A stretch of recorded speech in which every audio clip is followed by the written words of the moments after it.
은 어느 지역의 중력 이상 분포와 암석, 기억, 니은의 분포를 나타낸 것이다. A와 B 지점의 위도는 같다. 지금 발문에서 A와 B의 위도가 같다고 말했기 때문에 표준 중력이 서로 같다라고 말할 수가 있다.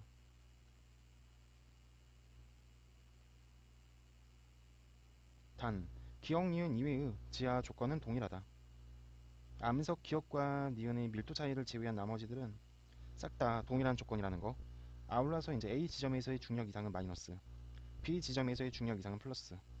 표준 중력을 비교하게 된다면 A하고 B는 같은 위도이기 때문에 같다라고 말할 수 있으며, 실측 중력에 대해서 비교하게 된다면 중력 이상이 마이너스인 A가 플러스인 B보다 실측 중력이 작다라고 말할 수가 있겠다.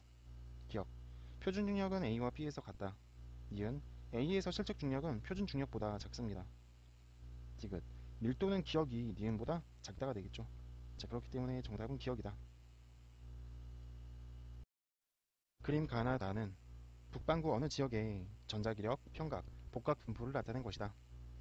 자, 자료 해석을 보았더니 A 위치, 전자기력이 일정한 모습이다. 나에서의 평각, 평각은 서평각이 지금 감소하고 있는 상황이라고 볼 수가 있겠다. 서평각 감소. 다에서의 복각은 점차적으로 증가하고 있는 모습, 복각은 증가. 기억할게요. 나침반의 자침은 시계 방향으로 회전한다. 평각이 서평각이 감소하는 방향이기 때문에 시계 방향이라고 생각할 수가 있겠네. 니은. 전자기력과 수평자기력이 이루는 각의 크기는 커진다. 여기서 이제 전자기력과 수평자기력이 이루는 각, 이게 의미하는 게 이제 복각입니다. 복각. 그런데 그림 다에서 복각이 증가하고 있는 거기 때문에 복각의 크기도 커진다고 보는 게 적합하겠죠. 디귿. 수평 자기력의 크기는 작아진다. 복각이 증가하는 방향으로 가기 때문에 수평 자기력의 크기는 당연히 작아질 수밖에 없겠죠. 따라서 정답은 5번이다. 자, 기억. 가는 해양 에너지 자원이다. 얘는 해양 광물 자원이 되겠죠. 니은. 나는 퇴적 광산에서 산출이 됩니다. 풍화 잔류 광산이 되겠고. 디귿. 가와나 모두 우리나라에 풍부하게 분포하지 않습니다. 먼저 망가니즈 단계 같은 경우는 태평양 심해저에 많이 분포한다는 거 알 수가 있겠고, 보크사이트 같은 경우는 주로 이제 고온 다습한 지역에서 분포한다고 볼 수 있기 때문에 우리나라에서 모두 풍부하게 분포하진 않는다. 그렇기 때문에 정답은 니은이다. 실험과정 가. 직육면체 모양의 나무 판자를 아래 그림 A와 같이 고정된 벽에 기대어 놓는다. 클리노미터의 긴 모서리를 나무 판자에 대고 주양을 측정한다. 클리노미터의 긴 옆면을 나무 판자에 대고 경사를 측정한다. 나무 판자의 기울기를 아래 그림 B와 같이 변화시킨 후 주양과 경사를 각각 측정한다. 자, 기억 봅시다. 자, 과정 나에서 클리노미터는 수평이 되도록 해야 한다. 나를 보게 되시면 긴 모서리를 나무 판자에 대고 주양을 측정한다. 이때는 수증기의 기포가 중앙에 오게 수평으로 되도록 해서 측정을 해야겠죠. 자, 니은. 과정 다에서 클리노미터의 긴 옆면은 주양이 수직이 되도록 해야 한다. 다. 긴 옆면을 나무 판자에 대고 경사를 측정한다. 자, 경사를 측정하기 위해서는 긴 옆면을 주양이 수직이 되도록 해야 합니다. 디귿. 나와 라에서 측정한 나무 판자의 주양은 같다. 자, 라를 다시 한번 읽어볼게요. 나무 판자의 기울기를 아래 그림 B와 같이 변화시킨 후 주양과 경사를 각각 측정한다. 자, A하고 B를 보게 되시면 주양은 변하지 않겠고 오히려 이제 경사만 변화된 값으로 이제 측정이 되겠죠. 그렇기 때문에 이제 나와 라에서 측정한 나무 판자의 주양은 같습니다. 따라서 정답은 5번이다. 자, 그림가는 직육면체 모양의 물체 ABC가 물에 떠서 평형을 이루고 있는 모습을, 나는 C를 B 위에 올려놓은 모습을 나타낸 것이다. A와 B의 밀도는 같고 B와 C의 밑면적과 높이는 같다. 이에 대한 설명으로 옳은 것만을 보기에서 있는 대로 고른 것은 기억. A의 밀도는 0.5g/. 세제곱센티미터이다. 우리가 통상 수압을 말할 때 P는 로우 GH로 표현을 합니다. 로우는 밀도, G는 중력과 속도, H는 높이. 기억 선지에서는 A 나무 토막의 밀도를 묻고 있기 때문에 A 나무 토막의 깊이를 따지게 된다면 요만큼의 깊이에서는 물기둥이 누르는 압력과 나무 토막 A가 누르는 압력이 서로 같을 거라고 생각할 수가 있겠다. 물기둥이 누르는 압력을 P물, A가 누르는 압력을 PA라고 해보자. 그러면 오른쪽에다가 이걸 식으로 정리를 하게 된다면 물의 밀도가 1이라고 주어져 있네.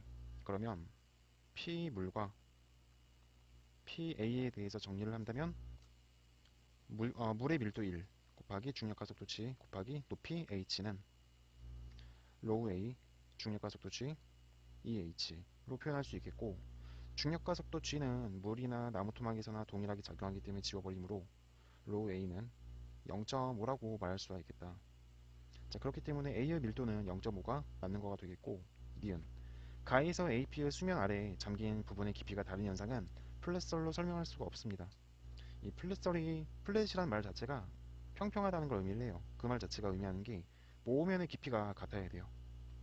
플랫설에서는 모호면의 깊이가 같아야 된다.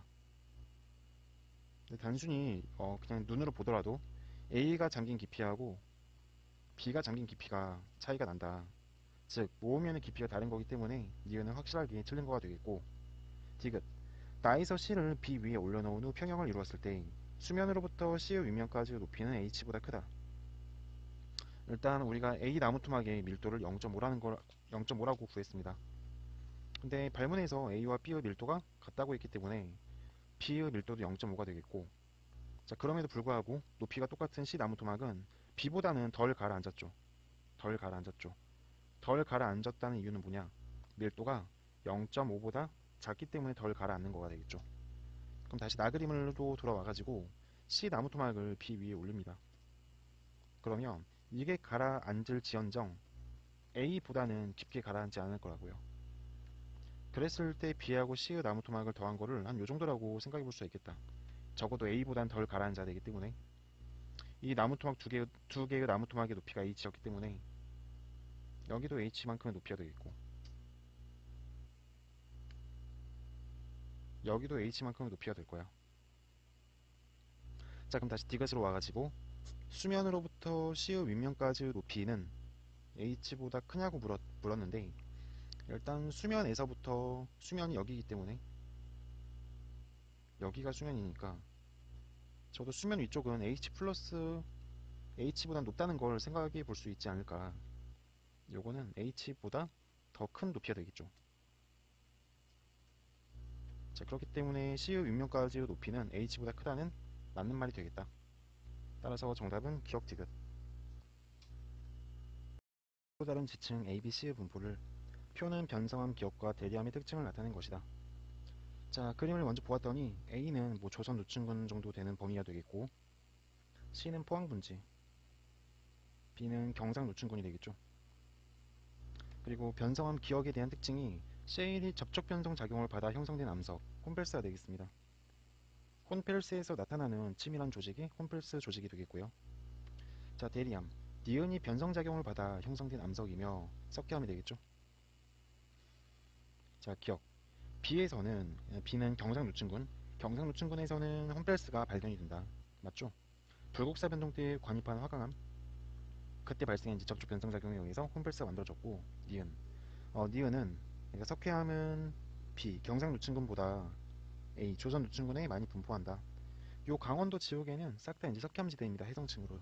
그렇기 때문에 니은은 B보다 A에 많이 분포하는 게 맞는 말이 되겠고, 디귿 가장 먼저 생성된 지층은 C가 아니고 조선 노층군 A가 되겠죠. C가 가장 나중에 생성된 겁니다. 그렇기 때문에 정답은 기억 니은.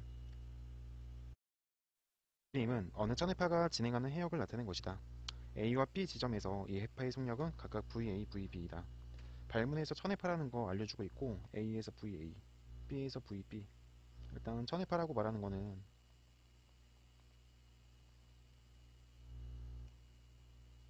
물입자의 운동이 타원이라는 거. 그 천해파의 속도는 루트 GH를 가지고 표현함으로써 루트 수심에 비례한다고 부른다. 이렇게 놔두고 기억부터 봅시다. 자, A에서 해수 표면의 물입자는 타원 운동을 합니다. 이은 파장은 A와 B에서 같다. 지금 천해파의 진행 방향이 나와 있는데 해안가로 접근하고 있는 모습이죠. 자, 이 과정에서 수심은 감소하게 됩니다. 수심이 감소하니까 속도도 느려지겠고, 파장은 길어지겠고, 파장도 짧아지겠고, 파고는 높아지겠죠. 그러니까 A 지점과 B 지점에서의 파장은 같다고 보기 어렵죠. 디귿. 자, VA는 이 VB이다. 일단 이 문제의 그림을 보게 된다면 수평거리가 200m, 200m로 동일하고 점차적으로 증가하고 있는 모습으로서 요 삼각형의 B가 닮은 꼴 삼각형이라는 걸 알아낼 수가 있다. 그렇다는 말은 A 대 B의 높이의 B는 2 대 1이라고 말할 수가 있겠고, 이걸 VA, VB로 표현하게 된다면 V는 루트 GH이므로 VA, VB 루트 수식만 넣게 된다면 A에서는 이제 루트 2, B에서는 루트 1이니까 1이라고 말할 수가 있겠다. 그럼 비례식으로 표현하게 된다면 VA 대 VB는 루트 2 대 1이라고 말할 수 있으므로 VA는 루트 2 VB가 되겠다. 자, 따라서 디귿선지 VA는 2VB가 아니죠. 루트 2VB가 되겠다. 정답은 기억이다. 자, 그림은 어느 연안에 위치한 피해역에서의 에크만 나선을 해수면에 투영하여 나타낸 것이다. 이 연안에서는 용승과 침강 중 하나가 나타난다. 자, 자료 해석하게 되면 표면의 수 이동 방향이 나와 있고 수심이 깊어짐에 따라서 오른쪽으로 편향되는 모습을 보아서 여기는 북반구 해역이라는 걸 알아낼 수가 있다. 아울러 표면의 수의 이동 방향은 바람 진행 방향에 대해서 오른쪽 45도만큼으로 편향되기 때문에 현재 이 지역은 북반구이자 남풍이 불고 있는 상황이라는 걸 짐작해 볼 수가 있겠다. 자, 아울러서 남풍이 불고 있기 때문에 북반구에서는 바람 진행 방향에 대해서 오른쪽 직각 방향으로 에크만이 작용할 것이다. 이 에크만 방향을 통해서 우리가 알 수 있는 것은 뭐냐면 연안가 쪽에 있는 해수가 에크만에 의해서 외해 쪽으로 빠져나가게 된다. 그럼 연안가 쪽에 있는 해수들의 빈 공간을 메꿔주기 위해서 용승이 나타날 거라는 것까지 생각해 볼 수가 있겠다. 기억할게요. P는 북반구에 위치하고 있습니다. 이 연안에선 용승이 나타나고 기역 방향으로 이동한 해수는 화살표가 짧은 니은 방향으로 이동한 해수보다 수심이 얕은 곳에 위치하겠죠. 따라서 정답은 기역 니은이다. M은 어느 날 새벽 4시에 북반구 중위도에서 관측한 행성들의 위치를 나타낸 것이다. 이날 수성과 금성은 최대 이각과 외압 사이에 위치한다. 이날 수성과 금성은 최대 이각과 외압 사이에 위치. 자, 그림을 보았더니 수, 금, 지, 화, 목, 토, 천, 해왕성 빼고 다 있네요. 자, 그림을 그려가지고 알아보도록 하자. 태양계에 태양이 있겠고 각각의 행성들의 공전 궤도를 그려보자. 수, 금, 지, 화, 목, 토, 천. 좀 예쁘진 않지만 가정하고 그린 거기 때문에 이렇게 그려보고 문제를 풀어보겠습니다. 자, 먼저 지구의 위치를 먼저 찾으면 수, 금, 지 여기가 지구가 되겠고 현재가 새벽 4시입니다. 새벽 4시이기 때문에 관측자 머리 위는 자정을 넘어가지고 요 정도가 되겠다. 요 정도. 요 정도에 이제 관측자를 그려주고 관측자가 밟고 있는 지평선을 그리고 지평선의 앞쪽이 동쪽이 되겠고 뒤쪽이 서쪽이 되겠고 지구도 물론 공전을 하지만 자전도 하고 있겠죠. 새벽 4시의 상황 여기가 24시 자정 6시 12시 18시라고 했을 때 관측자 머리가 지금 새벽 4시니까 요 정도 머리가 오면 새벽 4시라고 볼 수 있겠죠. 자, 그리고 수성부터 목성까지는 대체적으로 동쪽에 위치하고 있으며 수성과 금성은 최대 이각과 외압 사이라고 있습니다. 자, 위치를 찾게 된다면 먼저 수성의 위치는 최대 이각과 외압 사이 자, 요 정도로 위치를 잡아주고 금성 역시도 요 정도로 위치를 잡아줄게요. 수성도 그렸고 금성도 그렸고 이제 천왕성인데 천왕성 수, 금, 지와 목토 천해니까 천왕성까지 그렸으니까 요 정도를 가상의 천왕성의 위치로 잡아보도록 하고 화성 그 다음에 이제 화성 수금지화 화성의 위치를 대략 한 요정도 그 다음에 이제 목성의 위치를 한 요정도 그 다음이 토성인데 토성은 남쪽에 가까이 거의 이제 남중하고 있는 모습이나 다름없죠. 그렇다는 말은 토성의 위치는 관측자 머리 위쪽에서 좀 더 동쪽으로 요정도가 토성이라고 볼 수가 있겠다. 자, 이제 1번부터 해결해 보도록 할게요. 1번 이날 천왕성은 역행한다. 천왕성의 위치가 여기거든요. 천왕성이 역행하기 위해서는 충쪽에 위치해야 되는데 정반대쪽에 위치하고 있죠. 말이 되지 않고 2번 토성은 충과 동구 사이에 위치한다. 자, 토성의 위치는 충과 동구 사이가 아니죠. 자, 관측자가 있는 지역을 잘라보게 된다면 토성은 서구에서 충 사이에 있다. 서구에서 충 사이에. 서구에서 충 사이가 되겠고, 3번. 수성의 저기는 음의 값을 갖는다. 자, 이 그림에는 뭐 자세히 나와 있지 않지만 우리가 천구의 족도를 그리게 된다면 동쪽에서 올라가는 양상으로서 대체적으로 행성들은 플러스 저기를 가지고 있는 행성이라고 생각할 수가 있을 거예요. 자, 그렇기 때문에 수성의 저기는 확실하게 이제 음의 값이 아니라는 걸 알 수가 있겠고, 다음날 지구로부터 금성까지 거리는 이날보다 멀다. 다음날 금성이라고 하는 거는 내행성입니다. 그렇다는 말은 지구보다 공전 속도가 빠르다고 보면 좋을 것 같아요. 또한 내행성뿐만 아니라 외행성이라 할지라도 시간이 지나면 지구로부터 거리가 멀어집니다. 자, 그렇기 때문에 다음날 지구로부터 금성까지 거리는 당연히 이날보다 멀겠죠. 자, 5번. 다음날 금성, 지구, 화성이 이루는 각은 이날보다 작다. 금성, 지구, 화성. 금성, 지구, 화성. 요거는 갈색으로 연결해 볼게요. 금성에서 지구, 지구에서 화성. 화성 이루는 각은 이날보다 작다. 자, 이게 현재 시점인데 하루가 지나요. 하루가 지난다는 말은 내행성은 지구보다 빠르게 공전하고 있을 것이고, 외행성은 지구보다 느리기 때문에 지구가 외행성보다 빠르게 공전하기 때문에 이 세타 값은 계속 하루가 지나면 다음 날에는 세타 값이 조금 더 커진다고 볼 수가 있겠죠. 그렇기 때문에 정답은 4번 되겠습니다. 자, 표는 규산형 광물 ABC의 규소 원자수에 대한 산소 원자수의 비를 나타낸 것이다. ABC는 각각 석영, 감남석, 흑음모 중 하나이다. 석영, 감남석, 흑음모. 석영, 감남석, 흑음모. 자, 규산형 광물 감위 각흑석. 규소 산소 비율 1대4, 1대3, 4대11, 2대5, 1대2. 규소 대 산소 비이기 때문에 규소 분의 산소 원자수의 비니까 1분의 4, 1분의 3, 4분의 11, 2분의 5, 1분의 2. 그리고 문제에서는 감남석과 흑음모와 석영을 나타내고 있는 거다.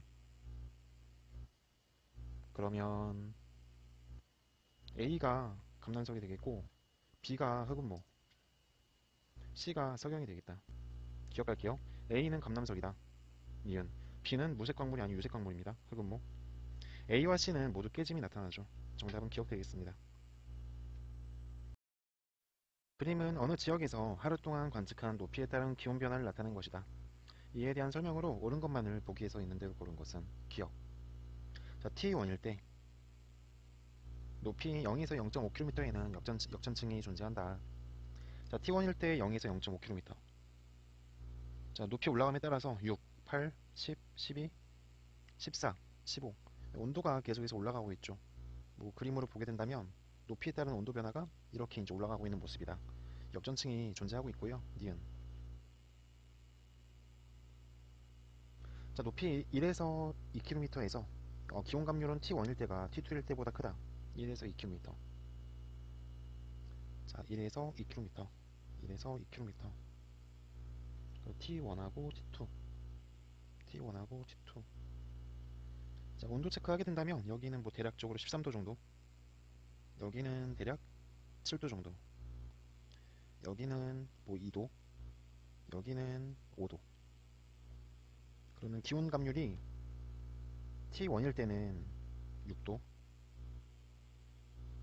T2일 때는 3도. 자, 기온 감률은 T1일 때가 T2일 때보다 큽니다. 맞고요. 디귿. T2일 때의 높이 1에서 2km에서 1부터 2km에서 기층의 안정도는 절대 불안정이다. T2에서 1에서 2km. 1에서 2km.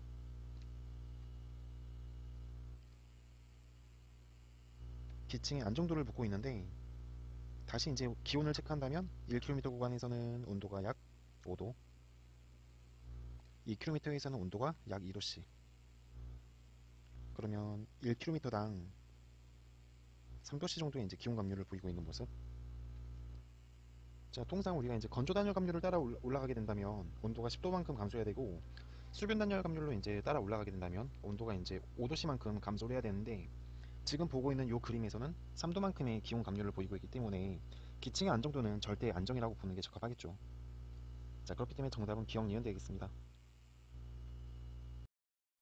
자, 그림과 원하는 A와 B 지점에 바람에 작용하는 기압 경도력과 전향력의 크기와 방향을 화살표로 나타낸 것이다. A에는 경도풍이, B에는 지상풍이 분다.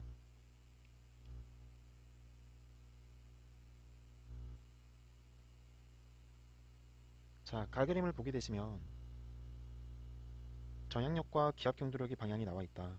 하지만 기압 경도력 쪽에 화살표의 길이가 긴 걸 통해 가지고 구심력의 방향 역시도 기압 경도력과 같다는 걸 알아낼 수가 있다. 따라서 지금 보고 있는 가 그림에서의 경도풍은 저기압성 경도풍이라고 말할 수가 있겠다. 왜 그러냐면 기압 경도력은 항상 높은 기압에서 낮은 기압으로 작용하고 있기 때문에 바깥쪽이 저기압이 되겠고, 고기압이 되겠고 안쪽이 저기압이 되겠다. 저기압성 경도풍입니다. 그리고 북반구인지 남반구인지 알아낼 수 없기 때문에 원형 등압선에서 바람의 방향이 어느 방향인지 알아낼 수 없겠고요. 반면 이제 나그림을 보게 되시면 지상풍이에요. 자, 이 지상풍에서 바람은 전향력의 직각으로 작용을 합니다. 근데 이게 이제 북반구인지 남반구인지 알아낼 수가 없죠. 하지만 기압 경도력과 바람의 방향은 90도를 넘어갈 수 없기 때문에 현재 바람의 방향은 동풍이 불고 있다는 걸 이로써 판단할 수가 있으며 여긴 남반구가 되겠습니다. 자, 아울러서 바람 방향이 반대쪽으로 작용하는 힘이 바로 이제 마찰력이 되겠죠. 이 마찰력과 전향력의 합력이 바로 기압 경도력과 같은 방향이 되겠습니다. 마찰력의 크기는 한 요만큼 이렇게 정할 수 있겠다. 자, 기억할게요. A와 B에서 부는 바람의 방향은 모두 등압선이 나란하지 않습니다. 경도풍은 원형 등압선에서 등압선에 평행하게 나란하게 부는 건 맞지만 지상풍은 등압선이 나란하게 불지 않습니다. 마찰력이 작용하기 때문에. 니은 A에서는 저기압성 경도풍이 붑니다. 디귿 B에서는 서풍이 아니고 동풍이 불고 있는 상태가 되겠습니다. 따라서 정답은 니은이다. 자, 표는 행성 가를 공전하는 위성 A와 행성 나를 공전하는 위성 B와 C의 공전궤도 긴 반지름과 공전 주기를 나타낸 것이다. 자, 옳은 것만을 보기에서 고르면 A, B, C의 질량은 행성의 질량에 비해 무시할 수 있을 정도로 작으며 B와 C의 공전 방향은 같다. 자, 기억할게요. 질량은 가가 나보다 작다. 행성의 질량을 비교하라고 말하는 건데 지금 상황은 행성과 위성이 공통 질량 중심을 중심으로 공전하고 있는 상황인 거죠. 자, 그렇기 때문에 M 행성의 질량 더하기 위성의 질량은 G분의 4파이 제곱 곱하기 P의 제곱분의 A의 세제곱이라고 말할 수가 있는데 발문의 마지막에서 위성의 질량은 행성의 질량에 비해 무시할 수 있을 정도로 작다고 했기 때문에 위성의 질량을 지우고 상수를 지워버리게 된다면 행성의 질량이라고 말하는 것은 공전주기의 제곱에 반비례하며 궤도 장반경의 세제곱에 비례한다고 말할 수가 있겠다. 보이시는 표에서 공전궤도 긴 반지름 그리고 공전주기가 주어져 있기 때문에 우리는 위성 A와 C를 비교하면서 행성의 질량을 판단해보자. 자, 먼저 위성 A와 C의 공전궤도 긴 반지름의 비는 3대1이다. 공전주기의 비는 10대1이다. 자, 그러면 가행성의 질량을 정리한다면 P의 제곱 100분의 A의 세제곱 27 나는 1의 제곱 1의 제곱 1의 세제곱이니까 1이 되겠고 자, 가행성의 질량은 100분의 27이니까 0.27이 되겠죠. 그럼 행성의 질량은 나가 가보다 크다라고 정리할 수 있겠네요. 그렇기 때문에 기억 질량은 가가 나보다 작습니다. 자, 니은 자, 기억은 100보다 작다. 사실 이건 뭐 풀어보진 않았지만 공전 주기가 C보다 작죠. 0.5일 걸렸죠. 그렇다는 말은 아무래도 좀 공전궤도 긴 반지름이 가깝지 않을까 라고 판단할 수 있을 겁니다. 뭐 그림을 그려서 보게 된다면 가행성이 있고 나행성이 있는데 가행성에서의 위성은 궤도 장반경이 300이에요. 근데 B하고 C 같은 경우는 일단 공전 주기가 A가 15일이라는 걸 생각한다면 C는 궤도 장반경이 A의 3분의 1배 정도 3분의 1배 정도로 작으며 공전 주기는 1.5일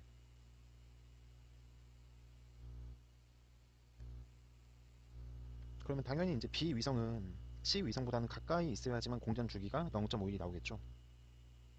대충 한 요정도, 3분의 1배 정도이기 때문에 요정도가 비행성의 공전궤도 장반경의 길이가 아닐까. 그러니까 공전궤도 긴 반지름의 길이는 100보다 작다라고 보는 게 적합하겠습니다. 자, 디귿. B와 C의 회합주기는 1보다 길다. 자, 회합주기 계산하면 되겠죠. 회합주기는 어떻게 구하지? S분의 1은 BC를 비교하는 거기 때문에 2분의 1, 2분의 12, 2분의 3이므로 S분의 1은 2 마이너스 3분의 2가 되겠고 3분의 4이므로 회합주기는 S는 0.751이라고 볼 수가 있겠다. 자, 그렇기 때문에 B와 C의 회합주기는 1보다 짧은 거가 되겠습니다. 따라서 정답은 기억 니은이다. 자, 표는 별 A의 적경과 접이를, 그림은 추운 날 북반구의 어느 지역에서 T1, T2 시각에 관측한 A의 위치를 나타낸 것이다. 발문에서 좀 짚어볼 내용은 추운 날 북반구의 어느 지역, 추운 날이기 때문에 태양의 적경은 12시, 북반구에서 관측한 남쪽 하늘의 모습이라는 걸 생각해 볼 수가 있겠다. 자, 이에 대한 설명으로 옳은 것만을 보기에서 있는 대로 고른 것은 단, 방위각은 북점을 기준으로 측정한다. 기억, T1일 때는 새벽이다. T1일 때는 새벽이다. 자, T1일 때 남쪽 좌우선에 A 별이 걸쳐 있습니다. 그리고 별 A의 적경은 5시 15분이 되겠고 현재는 추운 날이에요. 추운 날. 자, 그러면 그림을 통해서 알아보도록 하자. 먼저 태양을 그려보고 지구의 공전 궤도를 그려보자. 지구의 위치를 여기라고 잡는다면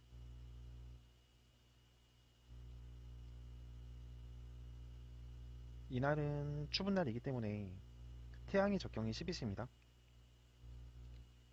태양의 적경이 12시.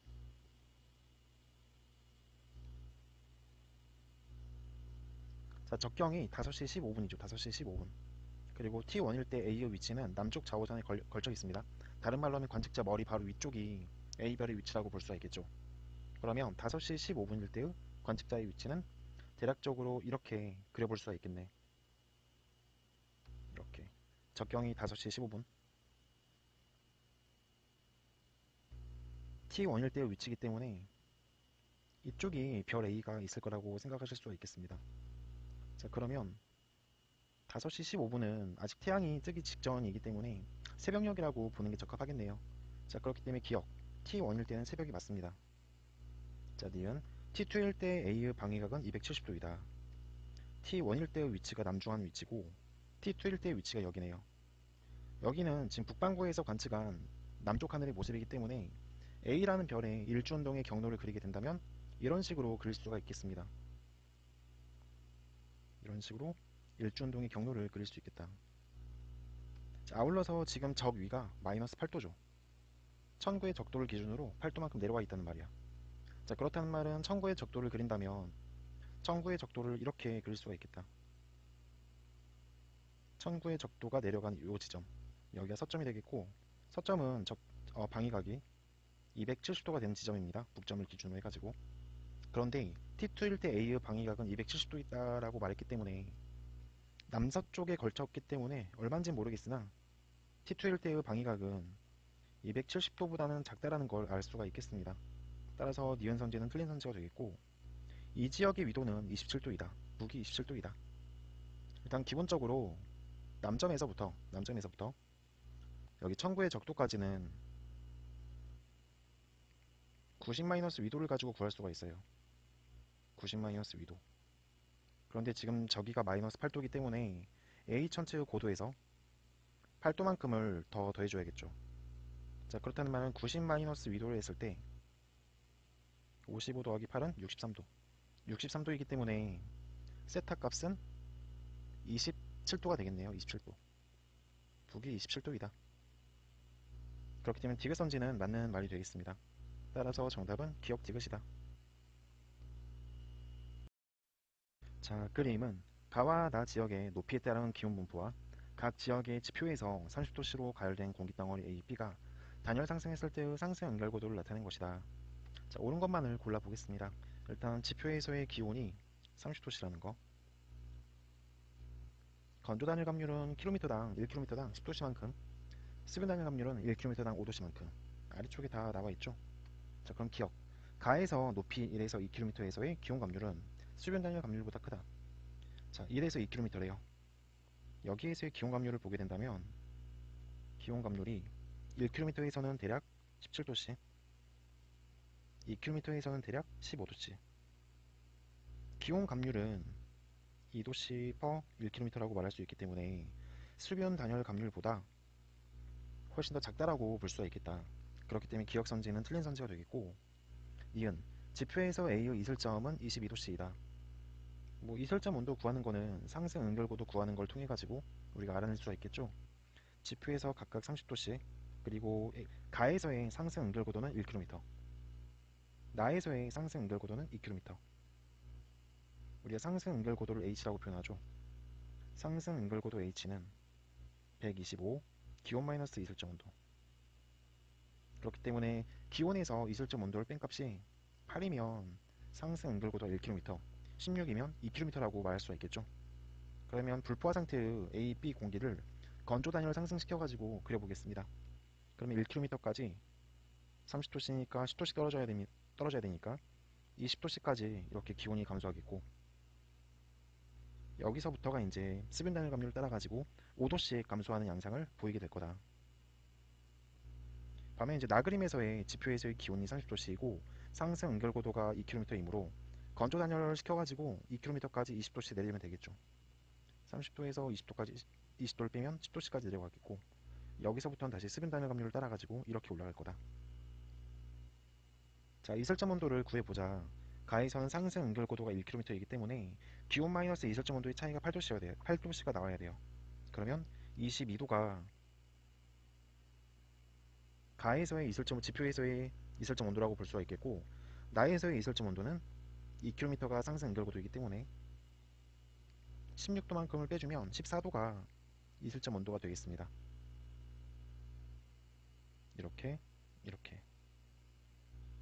자, 그렇기 때문에 니은선지 지표에서 A의 이슬점은 22도씨가 맞는 거가 되겠죠. 자, 디귿. 생성되는 구름의 두께는 A가 상승했을 때가 B가 상승했을 때보다 두껍다. 지금 보시면 주변 공기보다 온도가 높았을 때 그 구간이 여기가 되겠습니다. 가그림에서는 1에서부터 2km까지 이 높이만큼 구름이 만들어질 수가 있겠고, 나그림에서는 2km에서 3.5km까지 이 높이만큼이 구름이 만들어질 수 있는 높이가 되겠습니다.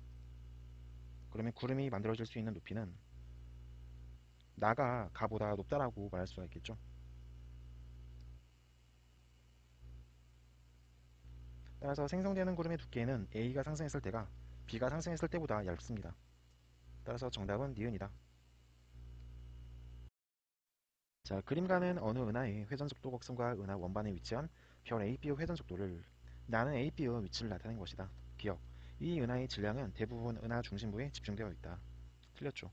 일단 니은 선지가 굉장히 많이 물어보는 선지인데, 이게 의미하는 말이 어떤 말이냐면 지금 보고 있는 은하의 회전속도 곡선이 케플러 회전을 한 결과이니, 즉 케플러 회전을 하고 있니, 이렇게 이제 묻는 내용이라고 보면 좋을 것 같고, 만약에 중심부에 은하 대부분의 질량이 집중되어 있다면 케플러 회전을 할 거기 때문에 이렇게 멀어질수록 회전 속도가 감소해야 돼요. 근데 지금 감소하지 않고 거의 일정하게 유지가 되고 있죠. 이 사실을 통해서 케플러 회전이 아니라는 걸 생각해 볼 수가 있겠으며, 니은 은하 중심에 대한 회전 주기는 A가 B보다 짧다. 맞는 거가 되겠죠. A는 은하 중심에 가깝습니다. B는 은하 중심으로부터 A보다 멀리 떨어져 있어. 그럼에도 불구하고 A하고 B의 회전 속도는 거의 비슷해요. 거의 비슷해. 대충 한 200으로. A도 200이라면 B도 200이다. 똑같은 속도로 공전을 하는데 반경이 짧은 A가 B보다는 좀 더 이제 주기는 짧을 수밖에 없겠죠. 그렇기 때문에 회전 주기는 A가 B보다 짧다고 보는 게 적합한 거가 되겠고, 디귿. B에서 관측하면 A는 적색 편이가 나타난다. B에서 관측하면 A는 적색 편이가 나타난다. A하고 B 방향으로 시선 방향으로 선을 연결해 볼게요. 그리고 은하 중심에 대한 A의 운동 방향, 화살표의 길이를 똑같이 나타내 볼게요. 파란 색깔로 A에서의 운동 방향 그리고 속도, B에서의 운동 방향 그리고 속도. 이렇게 표현한다면 B에서의 B별의 공간 방향으로의 수선을 내리긋게 된다면 이렇게 내리그을 수 있기 때문에 B에서 A를 바라봤을 때 B별의 시선 방향의 속도는 화살표의 길이가 굉장히 짧게 나올 거예요. 하지만 A는 굉장히 길죠.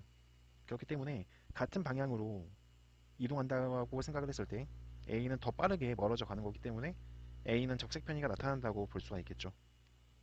그렇기 때문에 정답은 니은 디귿 되겠습니다. 자, 그림은 어느 시각에 적도상의 해수에 작용하는 달에 의한 기조력의 수평성분 크기와 방향을 화살표로 나타낸 것이다. 달은 기역과 니은 중 어느 한 방향에 위치한다. 자, 이에 대한 설명으로 옳은 것만을 보기에서 있는 대로 고른 것은 달은 적도면에 위치하며 달에 의한 기조력 이외의 요인은 고려하지 않는다. 자, 먼저 그림을 보게 되시면 이 그림은 발문에서 나왔듯이 기조력의 수평성분의 크기와 방향이다. 수평성분의 크기와 방향을 나타낸 것이다. 자, 이게 의미하는 게 이제 어떤 말이냐면 기조력의 방향을 나타내 보자. 자, 그럼 기조력의 방향은 이런 식으로 나타낼 수 있겠습니다. 이런 식으로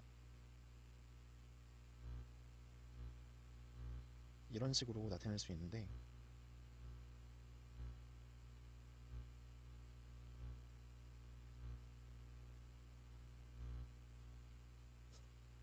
이거는 이제 벡터 분해해가지고 수평 성분만 취하는 거라고 보면 좋을 것 같습니다. 수평면에 맞춰가지고 지표면에 맞춰가지고 자, 그랬을 때 실제 달이 있는 위치는 기역이 아니고 니은 쪽에 달이 있다라고 보는 게 적합한 모습이 되겠죠. 자, 그렇기 때문에 달은 기역 방향에 위치하지 않고 니은 쪽에 위치합니다. 틀렸고 이거 화살표를 좀 거슬리니까 이렇게 수직으로 그릴게요. 그럼 수평성분이 없어지겠죠. 그러니까 그림에서 안 보이는 거가 되겠고 자, 니은 A 지점에서는 썰물이 나타난다.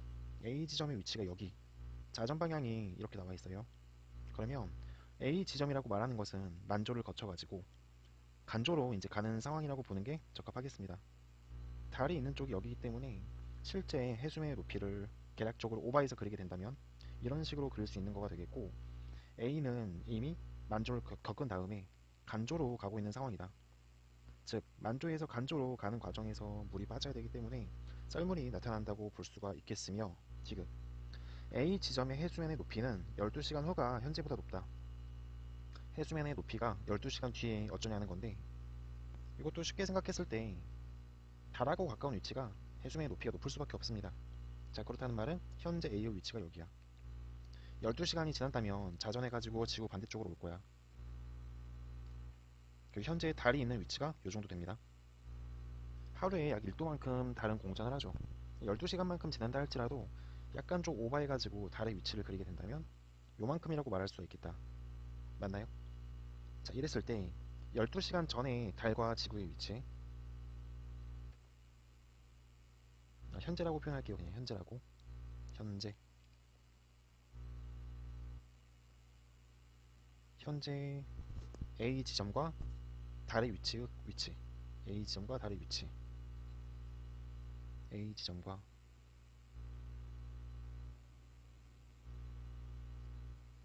달의 위치 그리고 12시간 후가 된다는 말은 A 지점은 반대로 왔을 때 그리고 달은 조금이라도 이제 이동을 해가지고 요만큼 올라왔을 때 지구를 관통해서 가게 된다면 여기가 되겠죠. 여기 우리가 이제 생각해야 될 부분은 현재 시점에서는 달과 지구 간의 간격이 요만큼이었어요. 12시간이 지나면 달하고 A 지점이 조금이나마 가까워진다고 말할 수 있기 때문에 해수면의 높이는 12시간 후가 현재보다 높다고 보는 게 적합하겠습니다. 그렇기 때문에 정답은 니은 디귿이다. 자, 그림가는 어느 지역의 1000헥토파스칼 증압면의 고도를 나는 이 지역에서 1000헥토파스칼 증압면과 500헥토파스칼 증압면의 고도차를 나타낸 것이다. A부터 D 지점은 고도가 0m인 지표면에 위치한다. 기억할게요. 기압은 A의 상공 100m인 지점이 B의 상공 100m인 지점보다 낮다.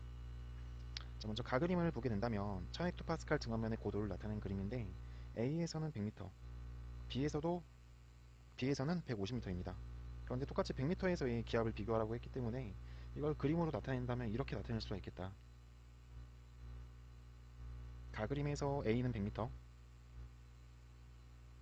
B는 150m.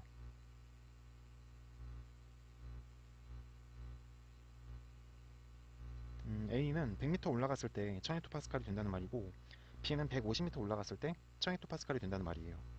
이게 이제 등압면의 기울기라고 볼 수가 있겠으며 발문에서는 100m 지점에서의 기압을 비교하라고 했거든요. 그럼 B 지점에서 100m만큼 올라갑니다. 그러면 150m일 때하고 100m일 때의 기압이 다르겠죠.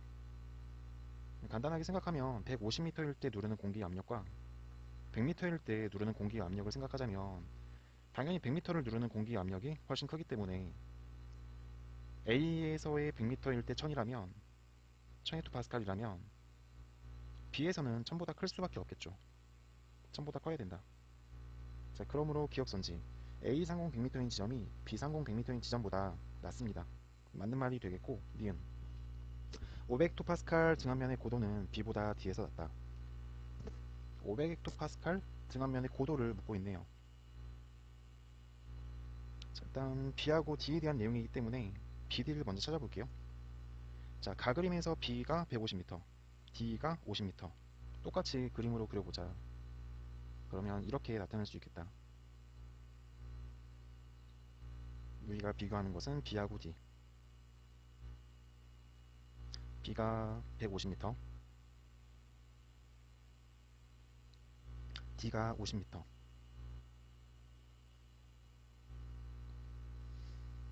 B 지점이 150m, B가 150일 때 1000헥토파스칼, D가 50m일 때 1000헥토파스칼.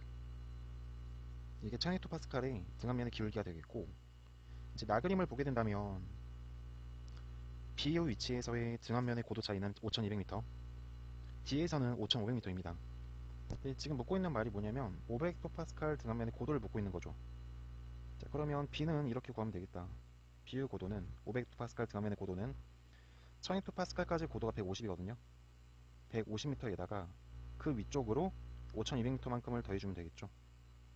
5200m는 5350m라고 볼 수가 있겠다. 자, 반면에 이제 D 지점을 보게 된다면 1000헥토파스칼까지의 등압면의 고도가 50m 더하기 D 지점에서의 1000에서 500의 등압면의 고도차가 5500이니까 5500m를 더하면 5550m이다. 그러면 500헥토파스칼 등압면의 고도는 B보다 D에서 낮다. B보다 D에서 낮다. B가 5350, D가 5550. B보다 D에서 높은 거가 되겠죠. 따라서 니은은 틀린 말이 되겠고 디귿 C의 상공 5500m인 지점에서 수평기 합경도력은 남동쪽으로 작용한다. 이제 C를 묻고 있네요. C의 상공 5500m인 지점, C의 상공 5500m인 지점에서 수평기 합경도력. 자, 5500m라고 말하는 것은 일단 1000헥토파스칼까지의 등압면의 고도가 100m였습니다. 100m. 파란 색깔, 초록 색깔로 할게요. 그리고 이제 500에서 1000헥토파스칼 등압면의 고도 차이가 5400m니까 여기까지가 약 5500m 정도의 고도라고 볼 수가 있겠으며 5500m 고도로부터 이제 동서성분과 남북성분으로 나눠가지고 비교를 해보면 좋을 것 같아요. 좀 지우고 다시 할게요. 자, 이제 디귿선지를 해결할 거고 먼저 첫 번째로는 동서성분으로 생각해보자. 동서성분으로. 두 번째로는 남북성분으로 비교해보자.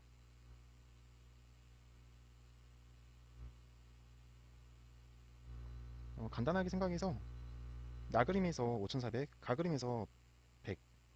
그러면 이렇게 한번 쪼개볼게요. 요렇게. 가그림도 똑같이.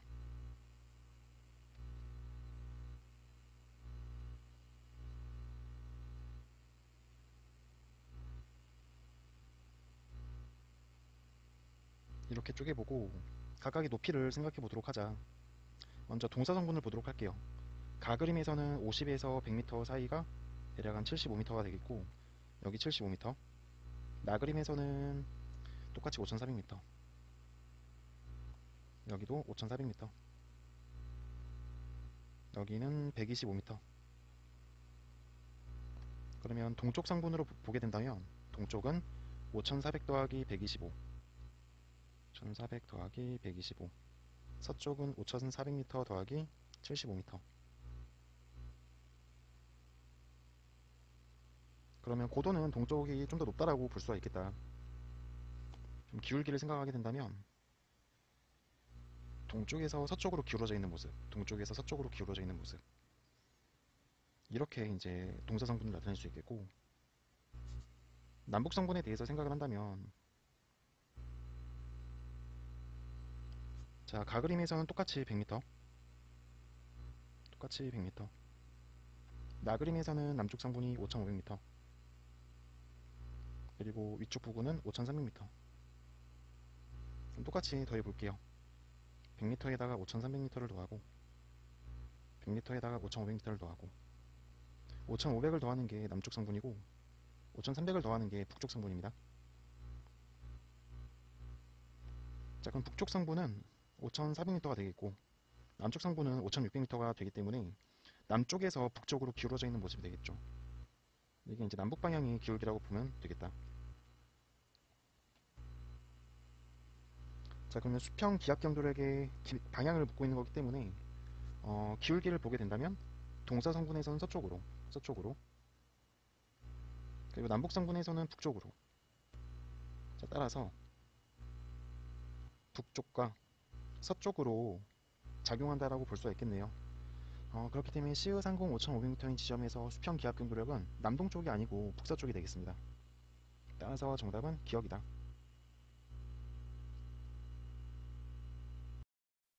자, 그림과는 세페이드 변광성의 주기 광도 관계를, 나는 종족 일형 세페이드 변광성의 A의 겉보기 등급 변화를 나타낸 것이다. 이런 문제 보게 되시면 제일 먼저 변광 주기를 구하시면 되고요. 변광 주기가 4일이 되네요.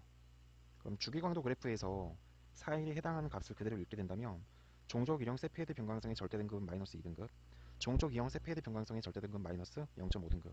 이 별의 겉보기 등급은 평균값을 읽으시면 됩니다. 세페이드 변광성의 겉보기 등급은 8등급이라는 걸 알아낼 수가 있다. 기억할게요. 변광 주기가 같을 때 세페이드 변광성의 광도는 종족 1이 종족 2보다 크다. 맞죠? 광도는 절대 등급이 작을수록 광도가 큰 겁니다. 종족 1형이 마이너스 2등급이기 때문에 1형이 2형보다 광도가 큽니다. 니은 A의 절대 등급은 약 마이너스 2등급이 맞고, 디귿 A까지의 거리는 약 1000파섹이다. 1000파섹. 1000파섹이라고 보는 게 적합합니다. 자, 우리가 통상 거리를 구할 때 겉절이라고 부르죠. 거리 지수. 겉보기 등급 마이너스 절대 등급은 5로그 R 마이너스 5. 상용 로그. 겉절이를 보게 된다면 겉보기 등급이 약 8등급, 절대 등급이 마이너스 2등급. 이기 때문에 거리 지수가 10이 나오니까 3이 되잖아. 로그 R. R이 1000파섹. 자, 그렇기 때문에 정답은 5번 되겠습니다. 자, 그림과는 성간 물질에서 ABC가 차지하는 질량비를, 나는 어느 반사성분의 모습을 나타낸 것이다. ABC는 각각 수소, 헬륨, 성간특별 중 하나이다. 성간 물질 중에서 가장 많은 양을 차지하는 게 수소, 그 다음에 헬륨, 그 다음에 성간특별이 되겠습니다. 자, 따라서 질량비 가 그림을 보게 된다면 가장 많은 양을 차지하는 C가 수소가 되겠고, B가 헬륨이 되겠고, A가 성간특별이 되겠습니다. 기억할게요. A는 헬륨이 아니고 성간특별이 되겠고, 니은 성간 소강은 주로 헬륨이 아니고 성간티끌에 의해서 일어납니다. 디귿 나를 구성하는 성간물질은 대부분 수소이다. 맞겠죠? 반사성분의 대다수는 성간기체로 구성이 되어 있으며 그 중에서도 수소가 차지하는 비율이 대부분입니다. 따라서 정답은 디귿이다.